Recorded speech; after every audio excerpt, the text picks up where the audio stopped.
Okay, good afternoon.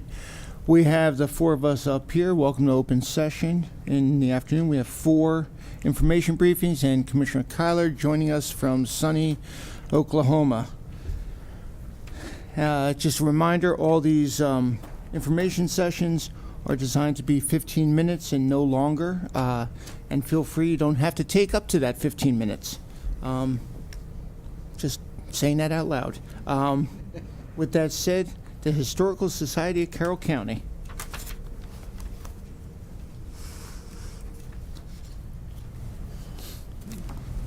Good afternoon, gentlemen. Hey, Good afternoon. Thanks for the opportunity. absolutely. Good seeing you. My name is Jason Ilari. I'm the Executive Director of the Historical Society, and I'm here with Jim Shriver. And did you want to say anything, Jim, before we No, start? I'll just introduce myself. I think many of you may know me, Jim Shriver, and I serve on the Board of Trustees, and I'm currently the Vice Chair for the Historical Society, one of my many history interests. I just have a few slides to share with you, a little bit about the Society and where we're headed. And I think Chris told me it'd be minimized. Yep. Here we go. There you go. If you And want, you can see that? yeah, if you want to yeah. put it in a slideshow, there you go. Okay. So we had a museum consultant visit with us about 6 months ago, and he said something that was really impactful to me. He said, what would happen if a community loses its memory? And that stuck with me. And so I like to say that the Historical Society is Carroll County's memory keeper. Our mission is to connect the past to the present, make the county's vibrant history tangible, relevant, and meaningful for today's diverse communities and for generations to come. And then I'll just quickly go down sort of a bullet point of facts. We were founded in 1939. We care for over 40,000 artifacts and rare documents, all pertaining to county history. We host numerous programs like our monthly, very popular Box Lunch Talk. Our library assists about 5,000 patrons per year, and we receive approximately 40 online research requests per year, and that number is growing. We own and care for 3 historic buildings in downtown Westminster: Cocky's, built around 1820, Kimmy, built around 1800, and the Sherman Fisher Shellman House, circa 1807. We co-manage the old Westminster City Hall building, Emerald Hill. We also have objects stored in a county-owned facility. Thank you very much. Our annual operating budget is about $325,000, including county support. Thank you again. We have 5 paid staff and over 100 regular volunteers that do a superb job helping the staff at the Society. We have a 19-member board of trustees and over 15 dedicated, very active committees. This is a photograph of that building I mentioned, Cocky's, built around 1820. It's on East Main Street. It holds our Yingling Learning Center, special research materials rooms, 2 temporary exhibit galleries, and 1 permanent exhibit gallery. Next to Cocky's, if you're standing on the street to the right at 210 East Main Street, is the Society headquarters. This is where the staff offices are located. It houses the Society's public research library. The majority of the Society's most significant collections are stored on the 2nd and 3rd floors of this building. And that image to the lower right is the entrance to the research library. If you cross the street, not the alley, Sycamore, the Sherman Fisher Shellman House is to the right of Kimmy. You can kind of see Kimmy in the building there, at least the corner of it. The Shellman House is built around 1807. It serves as a house museum, open for tours, which tells the story of Jacob Sherman and his family and early life in Westminster. Our vision is to continue to share a diverse set of stories in the home, maybe leading up into the 2nd floor. And tell stories from the 19th and 20th centuries. We have extensive gardens behind the home maintained by the Master Gardeners and the Carroll Garden Club. that gives you a little bit of sense of our campus in Westminster. Just a few highlighted collections. This is a quilt from 1857. It's a quite a marvelous piece. We also we shared this with the commissioners last year. Award given posthumously to Sergeant Charles Smith of Smallwood for his role in the Spanish-American War. This is all these items are in the Society's collections. And a 19th century portrait of John Longwell, one of the founding fathers of Carroll County. Exciting times ahead. HSCC will roll out its 2023-2025 Strategic Action Plan by late summer 2023. The plan will be posted on the Society's homepage in April-May 2023 for additional public feedback and comment. This coming Monday, March 20th, I will be on Zoom hosting what we're calling Coffee with Jason, where we collect feedback from the community about the Society's future. The current goals in the plan, which I'm thrilled to announce last night, our Board of Trustees approved a preliminary draft of the plan. The goals include strengthen outreach and forge lasting partnerships, beautify and optimize our society spaces, grow the organizational capacity, and goal 4, lay the groundwork for a possible capital campaign in the future. And with that, I've been asked to convey to you from the board and the staff a very sincere thank you to the commissioners and the county. And if you have any questions or comments, Jim and I are here. Thank you. Can you go back to that second slide with the mission? Okay. 19 members of the Board of Trustees, you're full with 19 members, or is it by your bylaws having 19, or? I believe our bylaws say 21, but Okay. now we're at 19. Yeah. Yeah. Okay. Yeah. Are they active? They're all very active. That's great news, Yeah. because it's very difficult with 501c3s like yours to keep a very active board, you know, especially something like this. So congratulations on Yeah. that. Yeah, I feel very fortunate. They're all active and they support me every step of the way. And I think it's important when you look at the board, we try to draw across the county to make up the membership of the trustees so that we have a county-wide museum approach and the history of Carroll County represented that way. And I've been on the board now for 3 terms, and I find that the group is active. Yep. They volunteer for events. They provide their good counsel and assistance. And we've been doing business by Zoom, which keeps everybody engaged so that there's opportunities to participate in meetings that you might not otherwise have. So it's a good, solid citizens group behind the Historical Society. So now the trick question is, what's the youngest board member and what's the oldest board member? You know, that I don't know. And I could say, but I'm probably not publicly.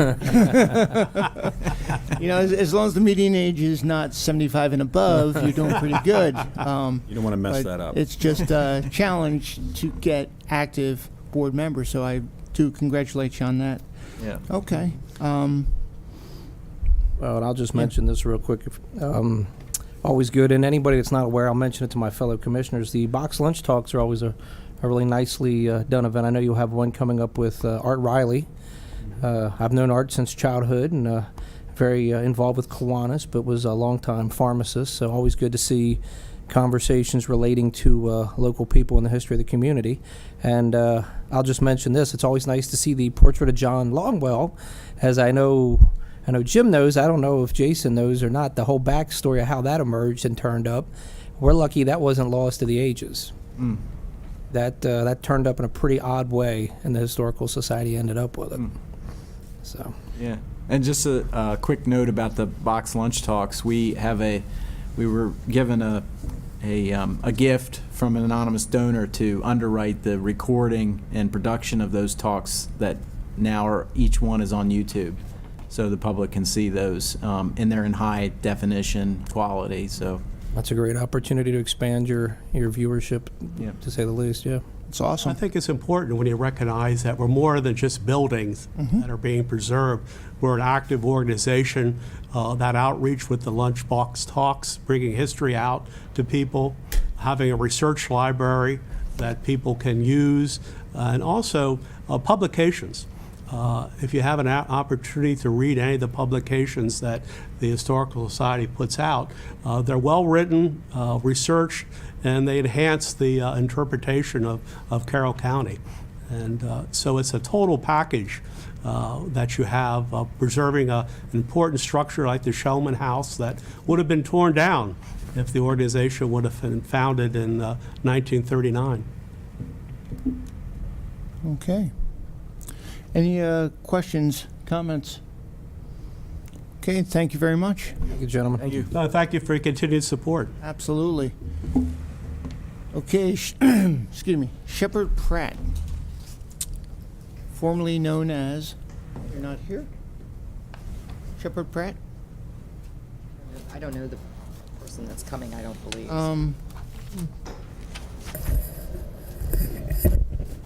They're not in the hallway, are they? Or? There's a, They might be. That's all right. Oh, okay. Thank you, Roberta. We could always let these ladies go. Well, too late. Rape Crisis Intervention Services of Carroll County. I know it is. Good afternoon. Good afternoon. Good afternoon. We Ladies, have copies of our presentation. Sure, yeah. May I hand them to you? Absolutely. Yeah, I'll get them out. And would you have one for you? okay, great, thank you, appreciate it. oh, don't give her one. Don't give her one?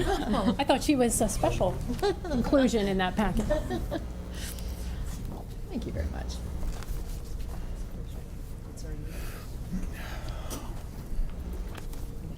Want to save one Okay. for Commissioner Kyler? Yeah. There is an extra one for Commissioner Kyler as well. Okay, No, Diane, step on. you're up. We're ready to go. Okay. Well, thank you so much for inviting us here today to talk to you about the updates for RCIS. I'm Dottie Dalphin, CEO, and I'm joined today by our Clinical Director, Stephanie Powers, and Outreach Educator, Deanne Weber. But before we get started, I want to express a sincere thanks to the commissioners for the many years of generous support that keeps our services to clients free of charge.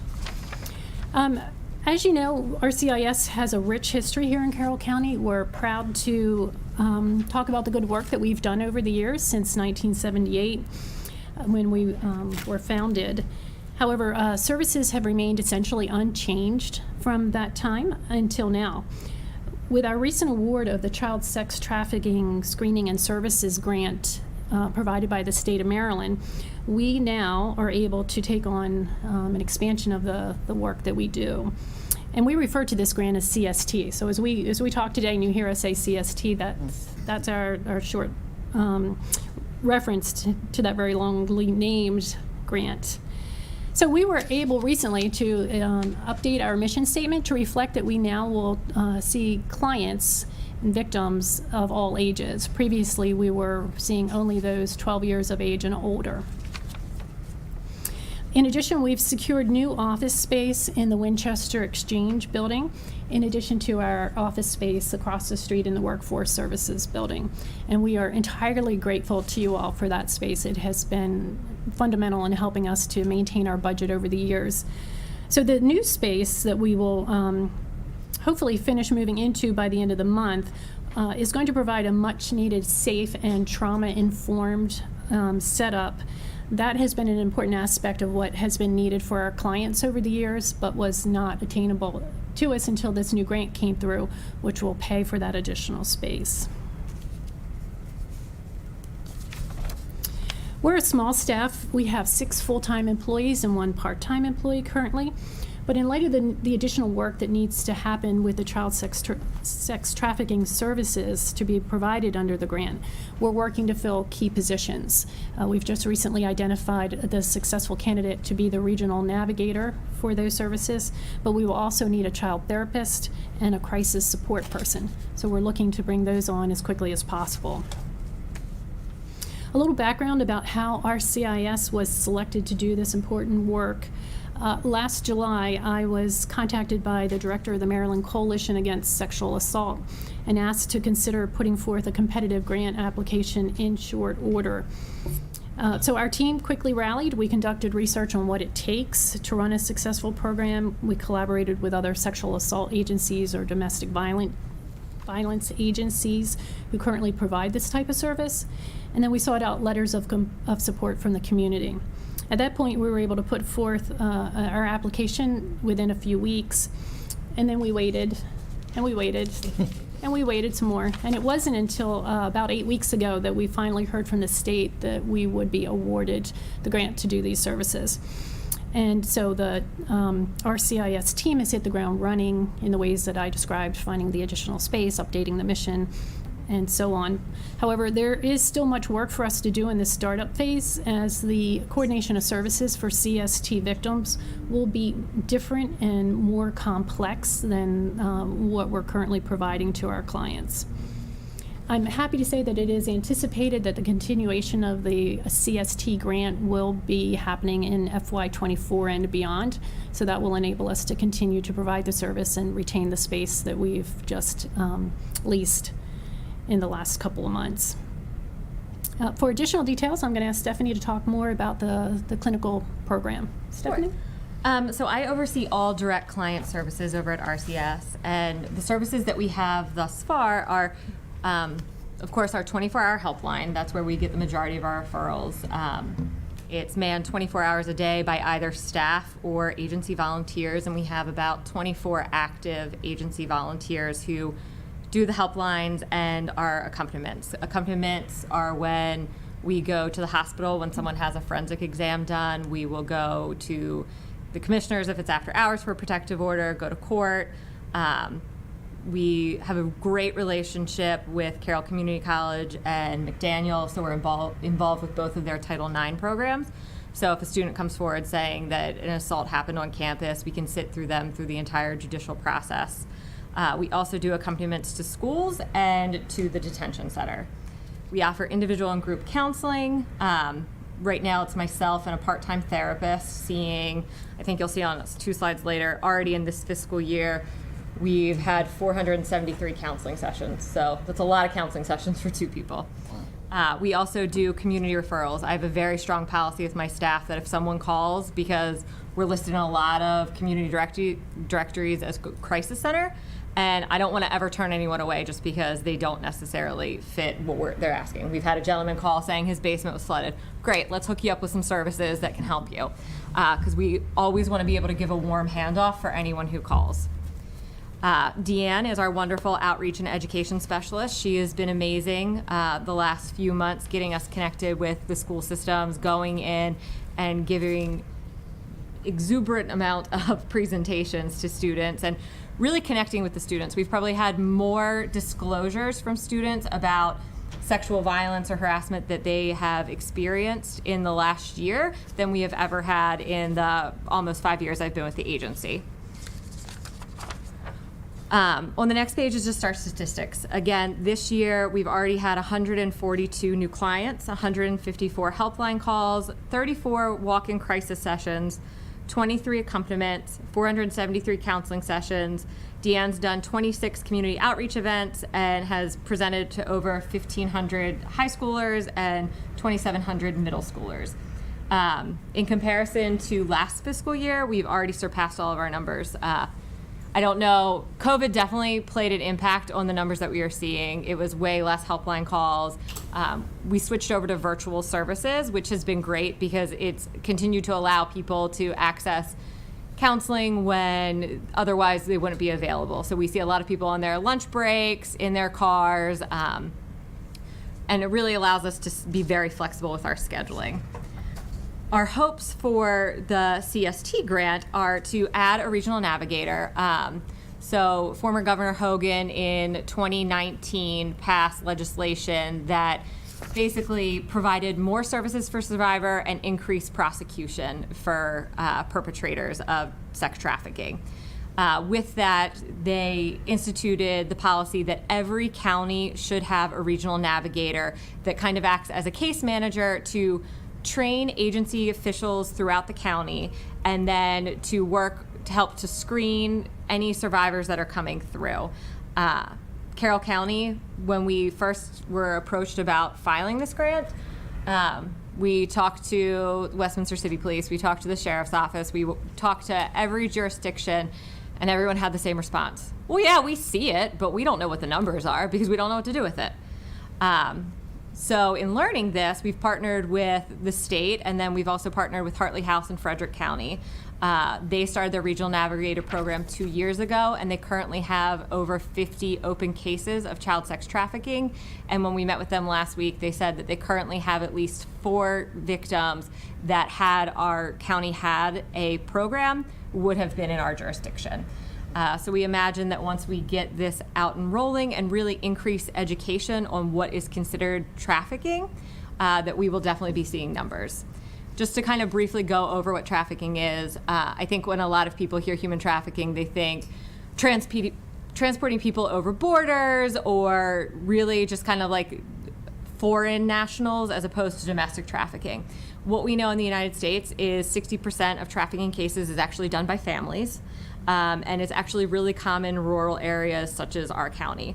Maryland has a very unique geographic location to Washington, D.C. We have a lot of major interstates, and what we know is a lot of trafficking occurs in truck stops. It's a great way to move people around, but even on like a more micro level, what we see are, when we think of trafficking, it's the idea of someone maybe who's struggling with substance use will allow someone to sexually abuse their child to have access to money and drugs. So it's a really common problem that we see. So basically what we want to do is start educating the community. We're starting with you guys because you guys have a lot of influence, and this isn't something that we talk about, especially in this county. So part of our process is going to be forming a human trafficking task force, and it's going to be a multidisciplinary team to be able to get different arms of the community, whether it's local government, Carroll County Public Schools, the detention center, juvenile justice, to be able to figure out what exactly they're looking for when they're dealing with a trafficking victim. We want to be able to ask them and provide them supports. And then in addition to a task force, we'll be offering a multidisciplinary team. Seth Giller, who's the state's attorney's office, has stepped up saying that he would like to be involved in this. CPS, again, we have a very active sexual assault response team in the county, and pretty much all of the major players have already said, yes, we want to do something to help this problem. So once we figure out how we're going to educate the community, we're really going to focus on being able to offer those skills necessary to get survivors out. With this particular grant, it goes to the age of 24 because developmentally, most children who are traumatized are developmentally stunted. So roughly around 24 is where you start to see people aging out of trafficking. This service will be able to get the little teeny tiny people and the adults who are still struggling with this. Trafficking is the fastest growing criminal industry, second largest to illegal arms trades and to drugs. So again, it's really something that we're trying to attack head on and just kind of educate everyone in the community of what this looks like and how we're going to be able to help. I know Deanne now is just going to talk about what she's seeing in our schools and the kind of disclosures that she's getting from the kids who are being really open in what they've experienced. Yes, hi, I'm Deanne Weber. I'm the outreach educator, and I'm going to talk to you about building relationships with students in and out of school. Well, as you can imagine, it's very hard for a student to feel comfortable talking about what's going on with them, and I've been quite surprised by the number of disclosures that I've had. I am a former health and biology teacher, and I'm very fortunate to have a wonderful relationship with Carroll County Public Schools, with Health Supervisor Christine Tobias, and I'm just going to share with you a little bit of what I've found. So, as I said, building that foundation's been really important. So I started offering one-day events and spending the entire day at a middle school or entire day at the high school. And I'm going to share with you in a couple of slides later exactly what those discussions look like, because it all goes along with MSDE health curriculum under safety.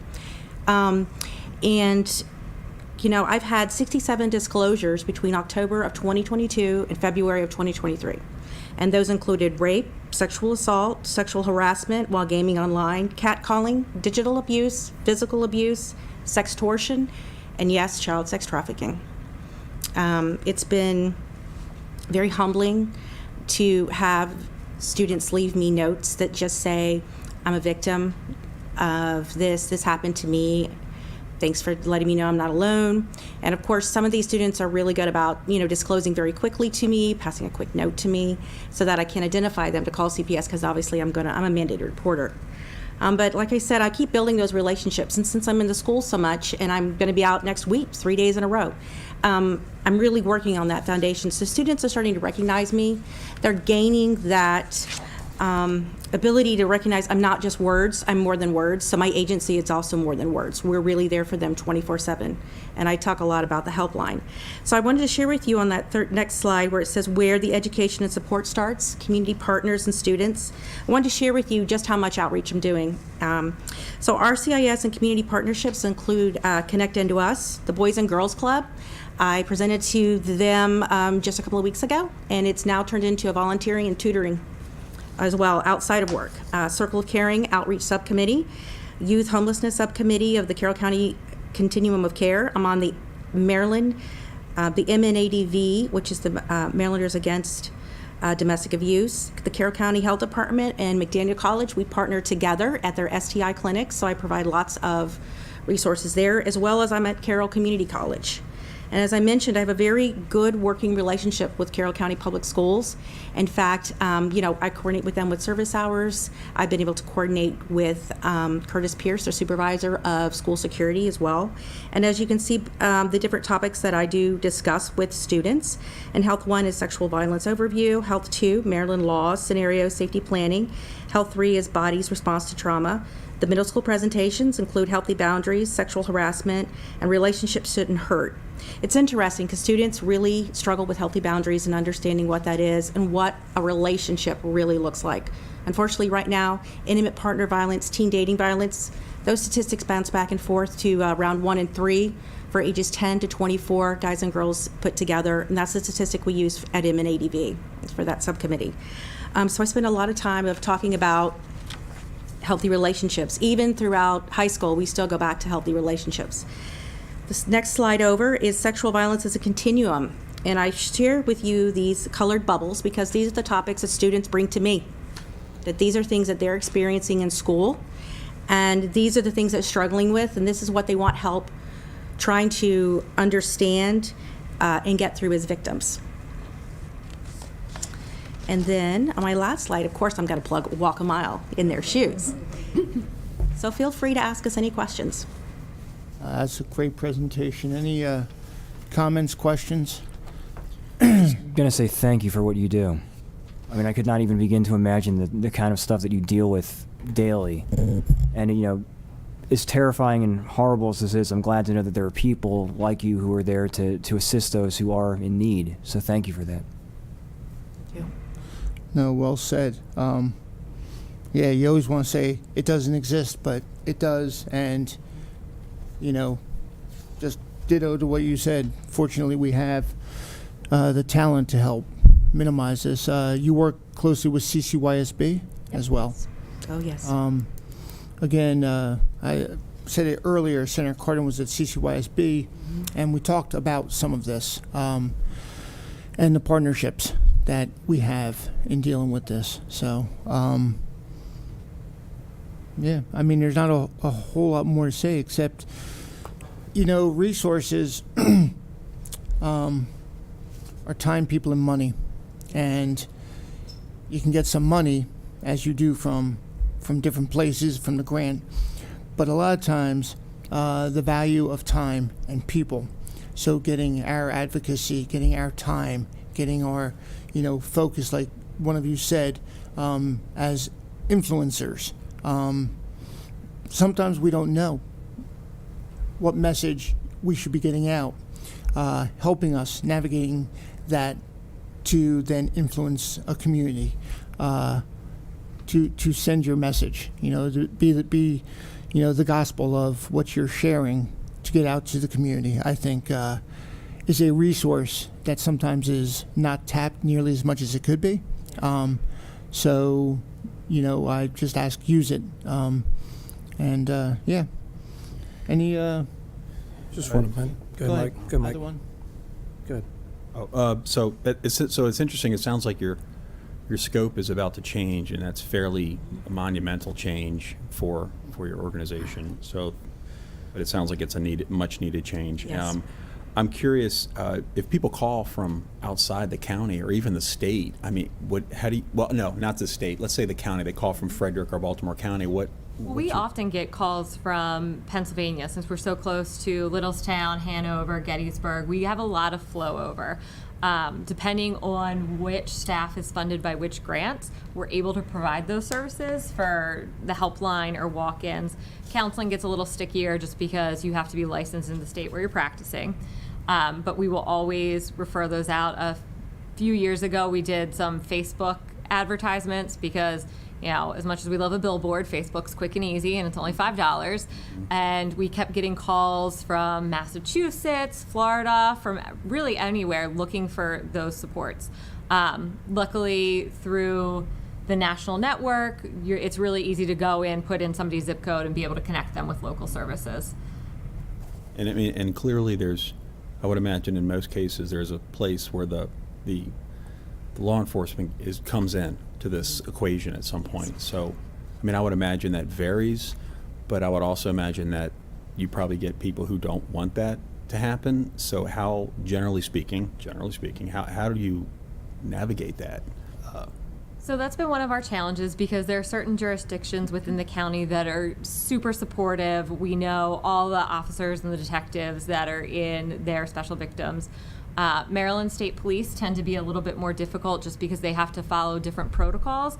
So when it comes to our sexual assault response team's MOU, they're very reluctant to sign anything because since their officers are kind of all over, they're not willing to say, yes, these are the protocols that we are going to follow to a T to make sure that this case, forensically is covered. Within our county, unfortunately, we have some difficulties getting into, looking at you, Tawnytown and the school district. So really, the more interactions that we can have with those officers and with the schools to be able to say, yes, this is coming, whether you like it or not, we're going to be doing this. And if we can get everyone to play for the same team, we're going to be better off than trying to reject the idea that this happens here. So on that note, what can I do to assist? We'll just go knock on doors. No. But really, schools, correct me if I'm wrong, that, what is it? Northwest FSK. Northwest and FSK schools will not allow us into the school system to give presentations, even though it's part of Maryland state curriculum. Well, and Carroll County Public Schools also. Commissioner, I think that you might have been asking, what if the victim doesn't want that level of support? Is that correct? Yeah, but I mean, that was. So we're here to help the comments empower were just them as- in a way that's comfortable. I mean, it's a unique response. I mean, while there's certainly best practices and, things that we do for our clients, if someone's not ready to take a certain step, then Stephanie and her team will support them in the very best way possible. But that is an interest. But your comment about where some of the jurisdictions fall and the differences, and I want to ditto on Commissioner Figliotti. If we've got anything going on down in District 4 that you need help with, got my email. Hey. Send me an I'd email. like to make it just a real quick ask. We are working with Hartley House in Frederick County for mentoring and best practices. They started a task force in addition to the multidisciplinary team to work on child sex trafficking. I think that would be a great step for us here in Carroll County to have a conversation around a task force that is supported on various levels. So if we may follow up with you at a later time about that, that would be greatly appreciated. That would be great. And regarding the schools, the stop is not to the school, but to CCPS, and figure out what the maybe holdup may be. So and we can do that. As far as Tawnytown, have fun. I'll just real quickly comment. One, I like the idea of a task force. Trafficking is, to your point, you mentioned this in your presentation, it's something that I think a lot of people don't really comprehend, or they think it happens in the big city. And was reading through some of the slide deck, and very aware of some of it for a variety of reasons, but I'm really appreciative that you all are taking this on because it's a very serious topic and it's something that, I hate to say it, it is kind of hidden, for lack of a better way of putting it. And I think it's a good idea to shine a light on that and try to deal with that to the best of your abilities. Appreciate it. Yeah, thank you all. Continue with the sharp elbows and let us know what needs to be done. And yeah, definitely don't be shy, as you are not, as we know. So, but thank you so much. Thank Okay. you, gentlemen. Thank you Very much. Okay, Shepherd Pratt. Afternoon. Hi, good afternoon. Good afternoon. I believe I have a PowerPoint Yep, here. we have it also. Yeah. There you go. Very good. Everyone see? Yep. We're all good? Okay. First, I want to say thank you for the opportunity to come and speak with you all today about these life-saving healthcare services that we're providing right here in Carroll County in Westminster.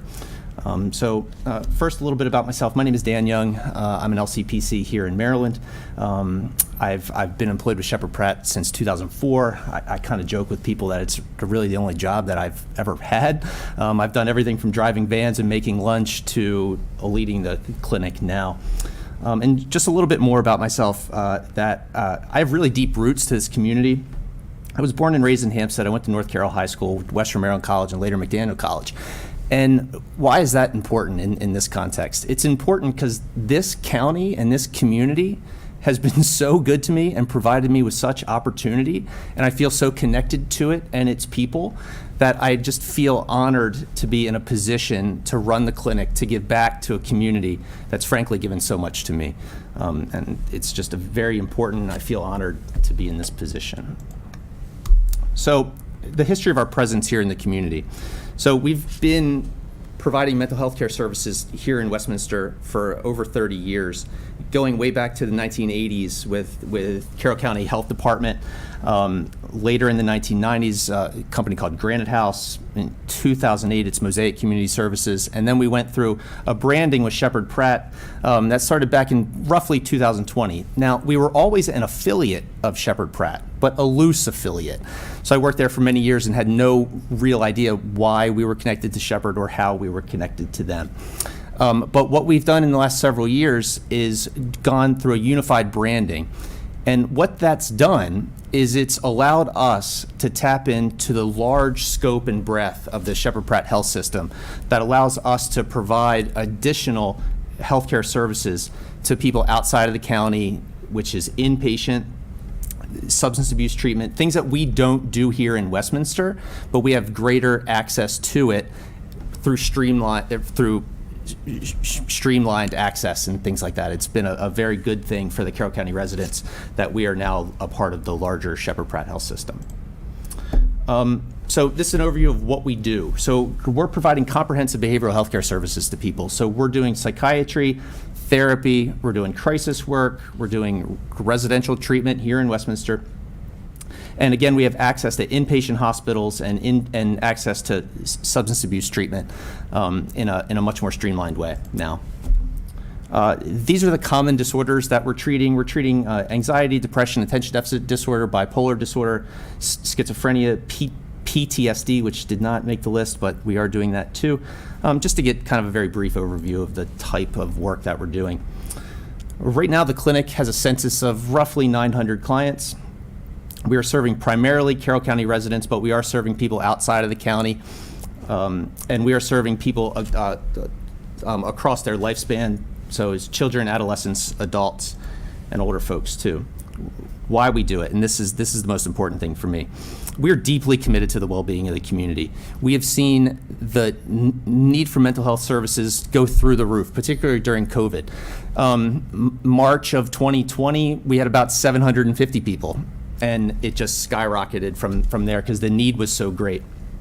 We understand the need for this treatment in our community, and we are deeply committed to doing it. I firmly believe that we have the expertise to help people. It's our duty to do it, and it's really just how I see it. It's very important to me that we provide these services to people. So how much of this do we do? So last fiscal year, we did nearly 15,000 clinical services. So, and served almost 1,300 people. We enrolled over 300 new people. And this is an important metric too. The median days from first contact to evaluation was 13 days. We really wish it was shorter than that. We're doing things to get shorter than that, but 13 days nowadays, when it's so difficult to find a psychiatrist, to find a therapist, 13 days is pretty good. We're doing 87% of these services by Zoom. And we're doing this on a very lean staff too, which is important for the financial aspect of our business. We collaborate with Citizen Services, the Health Department, Carroll County Hospital, various medical practices in the community, and the local law enforcement as needed. So the financial aspect of our practice, we are billing insurance like any other medical practice. There's 68% of our folks are state-funded insurance, roughly 12% are Medicare, and the remaining 20 are from private insurance like CareFirst and Cigna and so forth. So I just want to go over the highlights of the things that we've accomplished here recently, and it like many things, goes back to COVID-19. We did no virtual sessions prior to the pandemic, and we pivoted and did all virtual in about 5 days. So that completely turned our business model upside down, and we really had to pivot very quickly so we could deliver these services to people in the throes of a pandemic. So we never closed. We kept the doors open. We saw people in person who had to be seen despite pandemic restrictions. We maintained the care of hundreds of people, and we provided a safe working environment for our folks that are so dedicated to this work. One of the ways that we know what we're doing is helpful is by asking our clients and patients to rate the work that we do for them. So annually, we do a consumer satisfaction survey, and 87% of our folks reported that the work that we do is having a positive impact on their lives. We also know that engagement in treatment is a metric for how well it's working. So we believe that 90% of new clients remained in treatment for at least 6 months, and almost 80% remained in for over a year. So that means to me that people who are engaged in their treatment continue to come, continue to get feedback from their providers, are showing that the work we're doing is valuable to them, and that's demonstrated by their continued involvement in it. So as I said a moment ago, now we have access to the entire Sheppard Pratt Health System and all of the different programming that they offer. And we recently had a patient, this just happened several days ago. She had to go inpatient, and we were able to admit her from the outpatient setting here in Westminster and get her an inpatient bed at Sheppard Pratt Hospital in Towson. We arranged transportation for her to get down and back, and she's a Carroll County resident, and it was something that she needed, and we could provide her without her going to the Carroll County ER and sitting for hours. So it was a very valuable service for her, and she was certainly very appreciative of that. Lastly, in terms of the accomplishments, we as an organization were able to raise the floor for our wages to $17 an hour. We were hoping that would recruit qualified folks to stay and work for us, just as a way of maintaining staff. But that's also my challenge here also, is that we've really, really struggled for our clerical and admin staff. We are competing with the likes of Target and Royal Farms and so forth, and it's been a real struggle. I've spent more time at our front desk recently than I care to recall, but we're doing what we have to. Again, we run a lean operation, so we're really struggling to hire people, and we're really looking for as many qualified people as we can find. And then lastly, the health emergency ends on May 11th. So that there's some uncertainty about exactly what that will bring us. We have some time to figure that out, but that just leaves some uncertainty in our business, and that always comes with some challenges. But that was, oh no. I just wanted to explain briefly what we do with with this generous gift that we receive annually from you. We mainly use it to offset wages and benefits. We increase the wages for all of our staff, and we put this money to the bottom line. If we didn't have this money, we would probably have to cut back on the staff, or at least cut back on the openings that we have. So wages and benefits for our clinic were over $1 million last year. And we use this money to ensure the operations of our clinic, so we make sure that we deliver, again, these life-saving behavioral health care services to Carroll County residents. Okay. Appreciate it. Any questions? I just have one question. Those coming into Shepherd Pratt, are they self-referral or referral referenced in or referred in? So somewhat. So it's a number of ways that people come in. The majority of our folks just call and say, hey, I need to see a therapist. My psychiatrist retired, that kind of thing. We also partner here in the community and get referrals from the community Okay. too. It's all voluntary. It's all voluntary? Yes. Okay. Okay. Any questions? Do you think the number of new clients, that trajectory, if you will, for lack of a better term, it's leveling off, it's going up, it's maybe fading a little bit? That's a good question. I think it's going up. Stigma has gone down, thankfully, and as stigma goes down, enrollment goes up. Now we have seen a bit of a dip from the very beginning of COVID, when things were so uncertain and so bad, and kids weren't allowed in school, and all of the negativity that came along with that. But I do see it trending upward long term, and we have not seen those enrollment numbers go down in a dramatic way. Maybe just a handful of people monthly discharge, and we're enrolling more than we're discharging. All right, thanks, Dan. Yes. Cool. Okay. Okay. Just want to make one quick comment. I appreciate the work you all do. Thank you. And obviously, you mentioned having a lean staff, so being able to assist the amount of people you have both during the pandemic and now is quite an impressive feat, given the challenges you all were dealing with. I know, a variety of different institutions and organizations, but to pull off what you did and to serve the population you have, I think is quite admirable. I just want to say thank you. And thank you to your staff. I very much appreciate that. Thank you. Okay. Thank you. Very good. Thank you for your time. Thank you. Okay, let's talk about Union Mills Homestead. Oh, we get Kenny back. Lose Kenny? I don't know. Yeah, I don't know, we gotta get him back. He's probably on Drop 157, their slideshow. 165. Just I can do this if you want, or you want bear with me a second. That's fine. Just minimize it. Yeah, let me see if he's. Want me to open some slides, or? Well, no. Here, we're both driving. Hold on one There we second. go. I just want to see something. There he is. Okay, we got Great. it. Okay. You got Look at that. slides. Let me get them up there for you, I think. Okay, you get to Thank you. drive now. So, okay. Super. Well, good afternoon. We're very pleased to be here, and I guess some introductions are in order. Starting, I guess we'll start to the far right, just to come this direction. James Shriver, who is a past president of the Union Mills Homestead Foundation and our treasurer, and Jane Sharp, who is a board member at the Union Mills Homestead Foundation, and myself. I am the president of our board.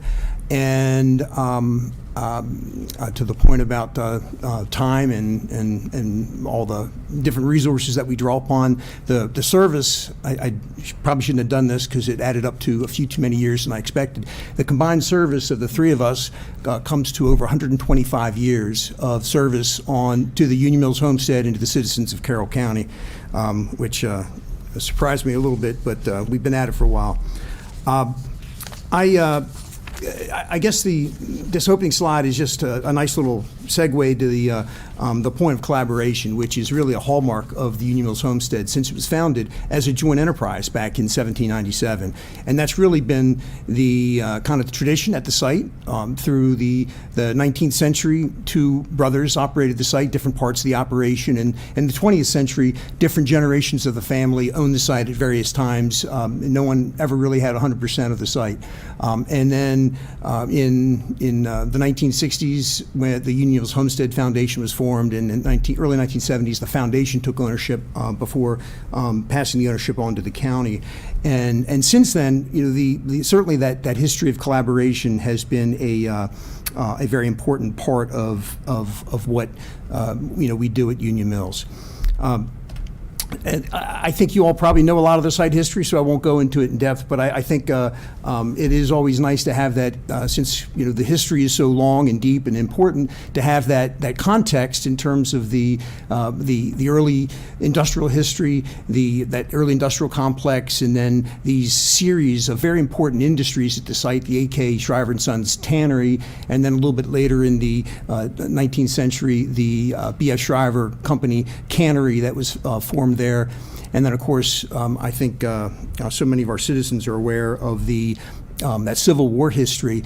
I should note that this early history really is not just significant in terms of kind of neat history, gee whiz, there was this here or that there, but the early industry of the flour milling at Union Mills really is the story of Maryland's early history, and in fact the history of Baltimore and the region, because Baltimore became the industrial might that it became eventually because of the flour. Flour was the first industry in Baltimore that really took Baltimore to the next level. And Maryland and certainly Carroll County, Frederick counties, these surrounding counties' history of flour milling is a key part of who we are as a state and how we became what we are today. That history is certainly an important part of who we are as a people, and a story that we not only endeavor to tell to people who visit, but we're constantly endeavoring to tell to expanded populations through new programming and new partnerships. We're working now to get these stories embedded with the Carroll County school systems in their curricula, which is they're very willing to do. It just takes some time to learn how to write curricula in the right sort of language to meet their requirements. I talked about collaboration. It's always good to mention the number of different people, entities that collaborate to make Union Mills successful. Certainly, Carroll County government is a key part of that, and a huge part of our stakeholders relationship we value so very much. And of course, the foundation. But there are others. I mean, the descendant community is a huge part of that, not just because of the interest they have in the site and the financial support of the site, but the extent to which they collaborate in our operations monetarily, and the legal interest that they still have today in the site.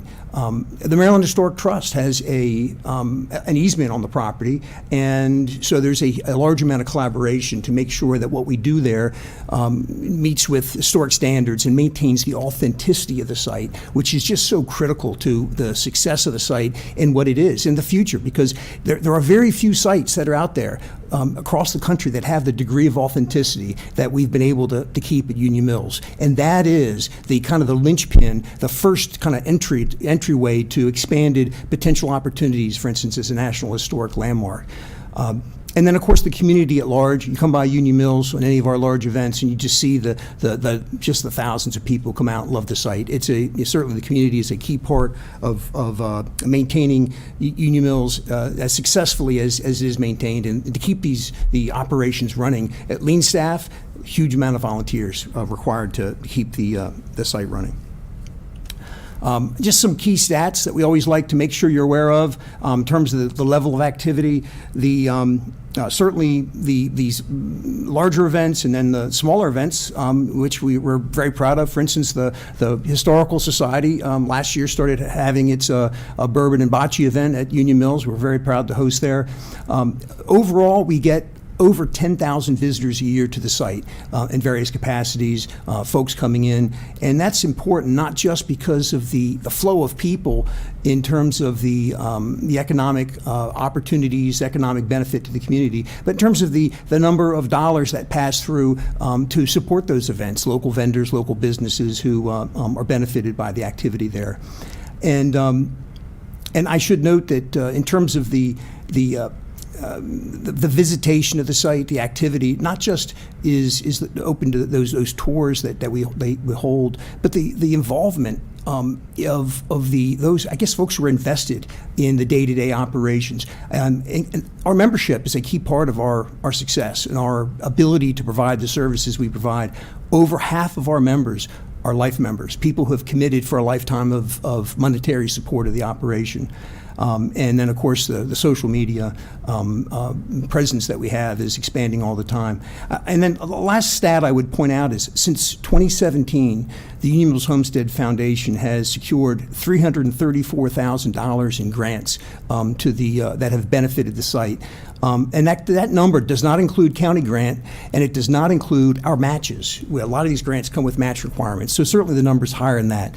And the result of that is a number of very successful projects. This new roof that we got in 2020 and the flume restoration, which resulted just from wonderful coordination between the county DPW staff, the project managers at the county and the Maryland Historic Trust, really just did a bang-up job on both these projects, hugely successful.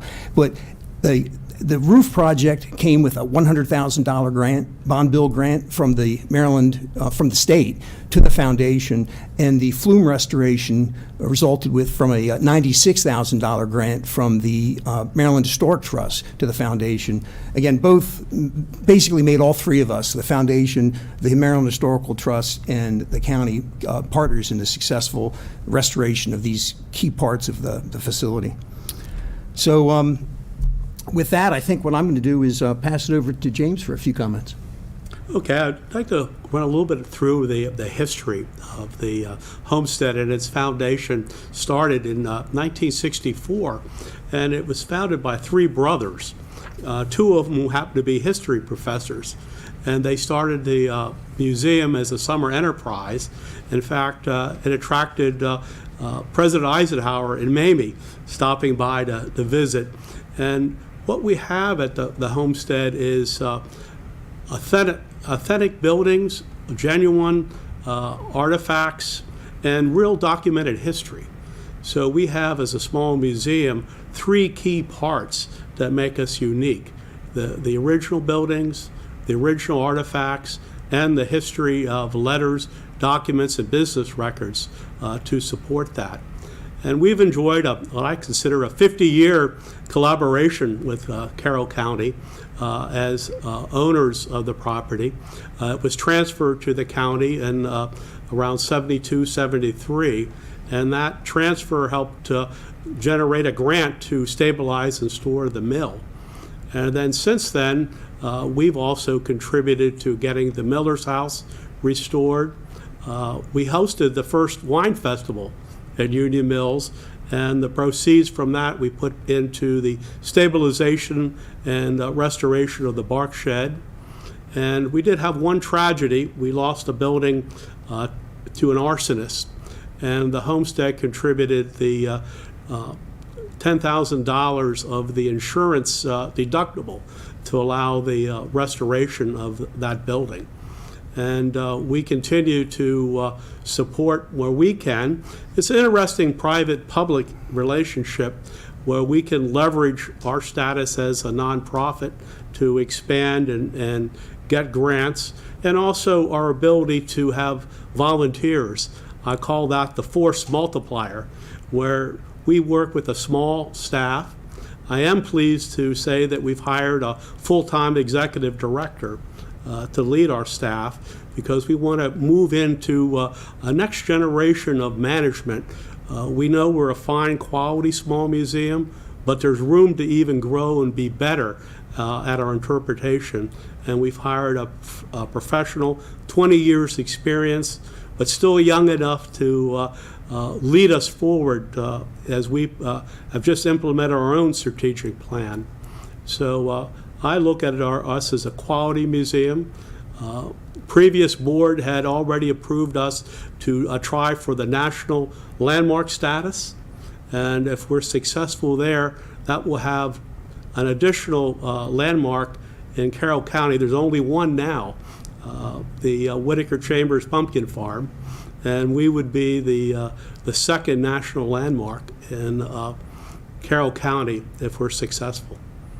And I'd welcome any questions you might have about our operations. The Union Mills Homestead is a mill, it's a tannery, it's many other early industrial site components, but the unique thing about the homestead is it's a homestead. Homestead means, yes, you had the industrial that came to develop there, but you had to have a place to live. And so a very important part is this integrated site, that we have a house. We have, I imagine the first woman, the wife who came there, she had a new house, 2 rooms, one upstairs and downstairs, and her brother-in-law had the other 2 rooms. But a house where a family would live. Children could run, children could play, children could work in the garden and do things like that. But it was a home. There were births, there were deaths, there were family celebrations. And just, that's an important part of this site. It was not contrived. It was really where a family lived for 226 years and still involved, and 6 generations. Like James said, our artifacts are original. We have replaced some. But one of the most important things is our story. And one of the things I feel strongly about being a docent and training docents and stuff like that, we don't make up what we tell people about this site. We're always learning. I've learned 2 things this year that I'm going to be incorporating in my tours and training the docents with. We're evolving all the time. We're not just stuck in one period of history, 226 years of history. I know the Civil War component is important, but it's also important what was going on when this country was formed. It amazes me how this little community, and it became a community in Carroll County, had the main road going through, how they knew what was going on in national events without having it on their phone and getting a news break every 2 seconds on it. It was important about immigration, the German settlement in this area. Where did people go to have their grain? You know, if they didn't have their own mill, they had to have it made into the flour. That was so important. But they came to get the news. And I think it was so fascinating, too, that one of our aspects is the Shriver family was able to translate things for a lot of the German immigrants and things like that. James mentioned our primary resources. If anyone has ever done research or done a research paper somewhere along the line, primary resources are gold. We have them. And like I like to tell our visitors and share with our docents, we don't make this up. We have just, I think, scratched the surface of it. And I'm always learning new things about it. We have a wonderful collection. We're not just keeping this to ourselves and to our tours. One of our major projects is digitalization, if I can say that correctly, is getting this out there. And so that scholars and anybody of interest can get onto the computer and look and have availability to these resources. And I didn't talk about our school tours. We have school children come through, and one of the things we tailor our tours to them. And it's so fascinating we take them into one room and say, can you find 4 ways of heating? A fireplace, a radiator, a parlor stove, and things like that, talking about how we live. We talk about the culture, we talk about family life, all kinds of aspects. It's not just history, it's not just industry, it's family life. I wanted to really say, too, about its community. And I love the partnerships that we're doing with the Farm Museum and with the Historical Society, because that's all important. We're all in the same thing, trying to make people aware. But in making them aware, we're also helping them make appreciation of their lives. When we get to the old kitchen, I try to get the children to understand sourcing your food. If you wanted to eat in the wintertime, what did you do? You dried apples, you did things like that, and things like that to understand what was going on with that and how it comes from their lives. The bedroom, you didn't play, you didn't have your computer there. We have toys on display in ours. But I mean, children, it was a place to be sick or sleep in. And so kind of have them question about the life, and we welcome questions. We love the questions. I can tell a story about the Necessary, which is the outhouse. I call it the Necessary. It's a little more, I think, refined. And it's a 3-seater. And so children, getting them to understand that, you mean 3 people used it at the same time. One little boy one time was really smart. He said it's like the 3 bears. Different people, different sizes, and doing that. And so I thought that was, children can come up with some fascinating things and share with us. It's culture, and I'll share one more thing about Louis Shriver. They call him Cousin Lou, Uncle Lou, and things like that in the family. We're evolving. We're not just a state museum. People say, I've been out there, I've seen it, I've done it. The past 2 years, or a couple years, I'll say that, Lewis was a photographer. He was a columnist or writer. He has a typewriter. Well, we have to explain the typewriter nowadays to say what that was. But he was this photographer, and we have this wonderful image of him that he took staring, looking at a mirror with his camera. And so one day I was giving a tour, and I said, "That's a selfie." Now, would you have thought that? Do you know what year that was that he did that? But I mean, we were trying. 1902, we were connecting it, and the kids got it. And then when we tell our little bit about the Civil War and the two brothers, which is a whole fascinating story, and interpreting that the way that children can understand, they wrote letters to each other. This one ran the mill, this one ran the tannery. They lived across the street from each other. They wrote each other letters. And, you know, and people think, oh, my God, why didn't they just talk to each other? And I said, well, do you pick up your phone and text the person next to you? How do you like this tour? Is it really boring? And, you know, things like that. But, I mean, we're always evolving, trying to make this experience at the homestead meaningful for people. And we're learning all the time. We have this wonderful thing that we can share with the world, but with our visitors. And we haven't even touched, which I'd like to say, we have the enslavement picture that we really want to be careful and sensitive how we interpret that with our visitors. We have to address the women. There were women who were on this site. There was a wife. There was a mother. There were women who probably listened to the business problems. I don't know if they kept the books or not. I think they had their own office in the mill.